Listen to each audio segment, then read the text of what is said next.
నమస్కారం అండి. నేను మీ అగ్నేష్ అమిత్రాజ్. ప్రతిరోజు కూడా మన భవిష్యత్తుని ఎలా బంగారు బాటలో నడుపుకోవాలో మన భవిష్య క్రియ ఛానల్ చిన్న చిన్న వీడియోస్ తెలుసుకుంటున్నాం కదా.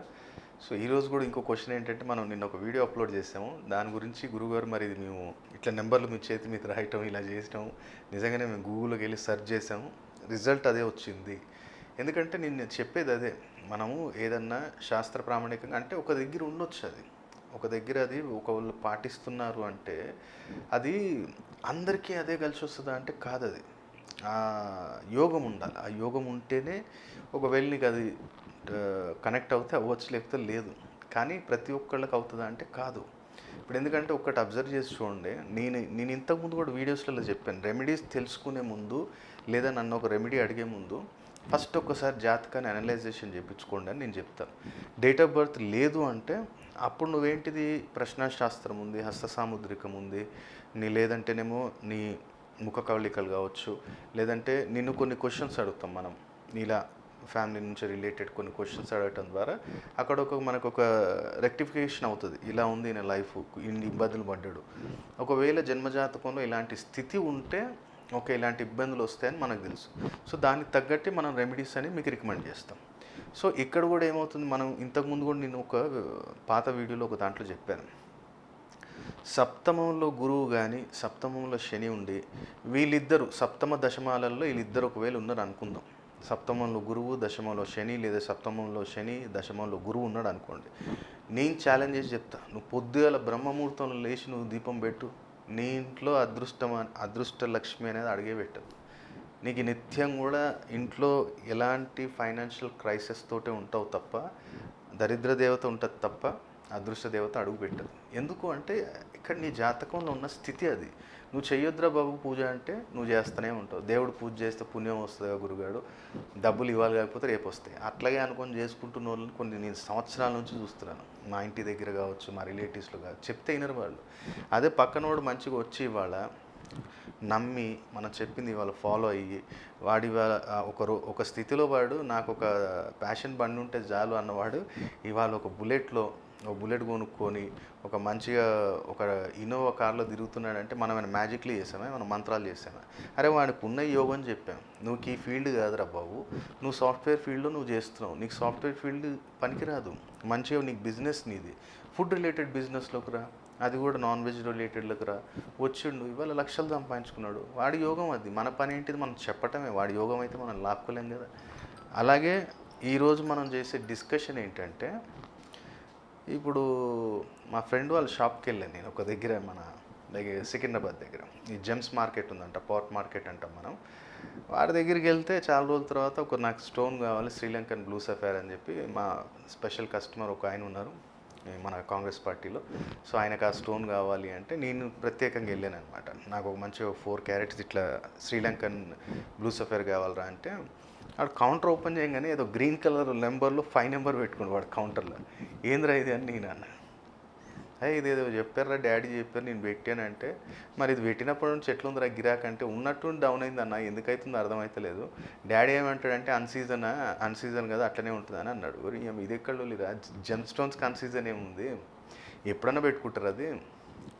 ఓకే, మళ్ళీ షాప్ బయటకు వచ్చి చూస్తే అక్కడ 16 నెంబర్ రాస్తుంది, ఎల్లో కలర్ స్టిక్కర్ మీద 60 నెంబర్ రాస్తుంది. ఏంద్ర బాబు ఇవన్నీ ఏం అతక పెట్టారు, ఏం చేస్తారు అంటే, ఇది ఎప్పుడైతే స్టార్ట్ చేశాడో వాళ్ళ డాడీకి ఆల్మోస్ట్ మంచి షుగర్ కంట్రోల్ ఉండే వ్యక్తి సడన్గా ఆ షుగర్ హై అయిపోవటం, బ్లడ్ ప్రెషర్ హై అయిపోవటం, బీపీ హై అయిపోవటం, ఇలాంటి ఇన్సిడెంట్ జరిగాయి.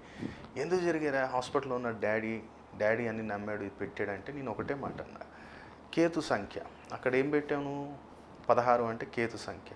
కేతు శుభస్థానాలలో ఉంటే నీకు అకాల ధనప్రాప్తి యోగాలు ఇస్తాడు, మంచి జ్ఞానాన్ని ఇస్తాడు, ఆధ్యాత్మిక జ్ఞానాన్ని ఇస్తాడు.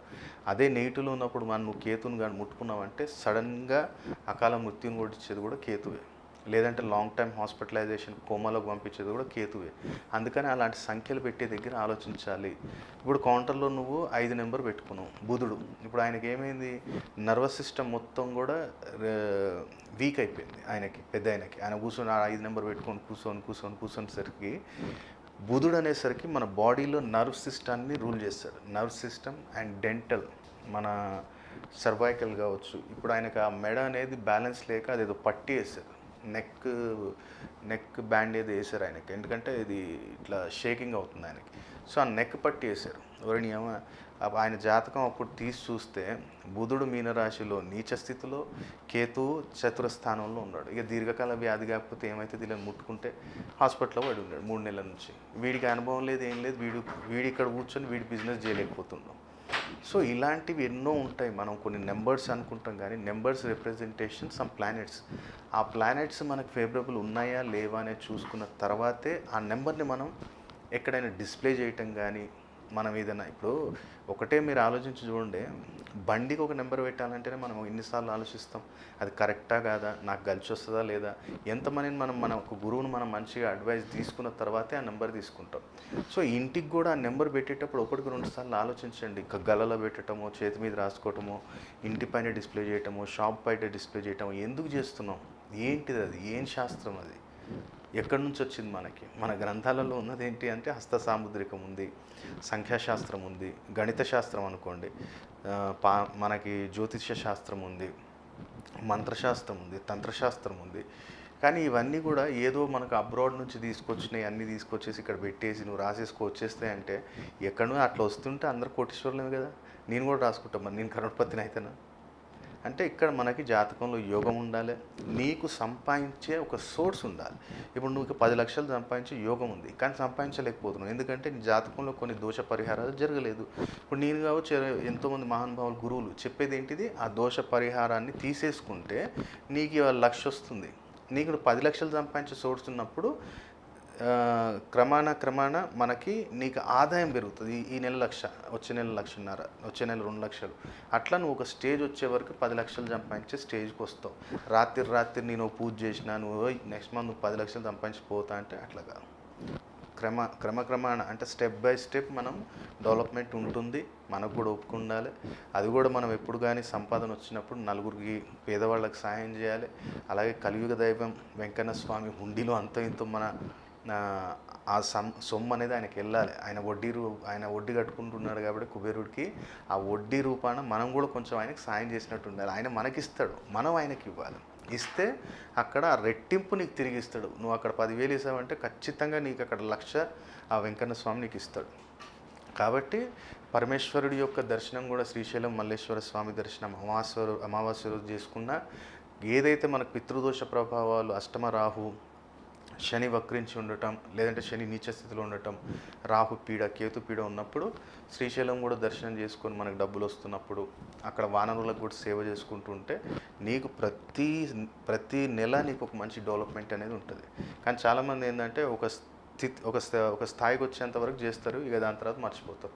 మళ్ళీ ఎప్పుడైతే డౌన్ఫాల్కి వస్తారో మళ్ళీ అప్పుడు ఊరికి వస్తారు. ఆ గురుగారు మంచిగా స్టేజ్కి వెళ్ళి మళ్ళీ డౌన్ఫాల్ అయినవి. ఎందుకంటే మానగరా బాబు, నీకు ఎప్పుడైతే జీవితాంతం నీకు కావాలనుకున్నప్పుడు పరిహారం జీవితాంతం చేయి.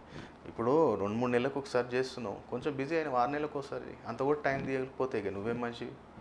కాబట్టి ఇవన్నీ నెంబర్స్ పెట్టేటప్పుడు 1-2 సార్లు ఆలోచించుకోండి, అది కరెక్టా కాదా అని నువ్వు క్వశ్చన్ వేసుకొని అవి డిస్ప్లే చేయి. లేదంటే అనారోగ్యం సమస్యలు, అకాల మృత్యు బాధలు రావచ్చు, దీర్ఘకాల వ్యాధులు రావచ్చు, లేక దీర్ఘకాలంగా ఏదైనా కావచ్చు. కాబట్టి నా suggestion, be careful before putting any number in your counter, either in your house. ఎక్కడ కానీ పెట్టే ముందు 1-2 సార్లు చెక్ చేసుకోవాలని అమిత్ రాజ్ సూచన. ఇది ఎవరిని మనం, ఎందుకంటే చెప్పేటి వాళ్ళు కూడా మనం ఎలా ఉండాలి అంటే పర్ఫెక్ట్గా, అరే ఇది చేయరా బాబు ఎందుకు కాదు, ఇప్పుడు నేను రాసుకుంటున్నా 2 నెలల 3 నెలల 6 నెలల ఏడాది ఏం కాలే, ఎవరిని తిట్టుకుంటాం, చెప్పిన ఆయనే కదా. అందుకనే మనం చెప్పేది ఏదైనా సరే కానీ వాళ్ళకి 100% జరిగేటట్టు ఉంటే then we can suggest. So నా సజెషన్ అయితే బీ కేర్ఫుల్ అని చెప్పి నేను చెప్తున్నాను.